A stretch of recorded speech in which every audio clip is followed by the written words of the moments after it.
అందరికీ నమస్కారం. నా పేరు కందాళ కాశీ అన్నపూర్ణ, మాది వైజాగ్ అండి. నేను మళ్ళీ ఇంకొక విషయంతో మీ ముందరకు వచ్చాను. శ్రీరామ రామ రామేతి రమే రామే మనోరమే సహస్రనామ తత్తుల్యం రామనామ వరాననే. ఈ శ్లోకాన్ని సాక్షాత్తు శ్రీ శివుడే మనకి బోధించాడండి. ఎలా అంటే శ్రీరామ రామ రామేతి రమే రామే మనోరమే. మనకు ఆ శ్రీరామరామ అన్నప్పుడు మన మనసు ఎంతో ఆనందంగా ఉంటుంది. అలాగే సహస్రనామ తత్తుల్యం రామనామ వరాననే.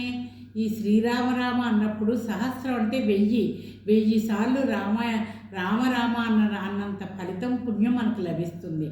అలాగే 1000 సార్లు విష్ణు సహస్రాన్ని పారాయణ చేసినంతటి పుణ్యం మనకు లభిస్తుందని సాక్షాత్ శ్రీ పరమేశ్వరుడే చెప్పాడు.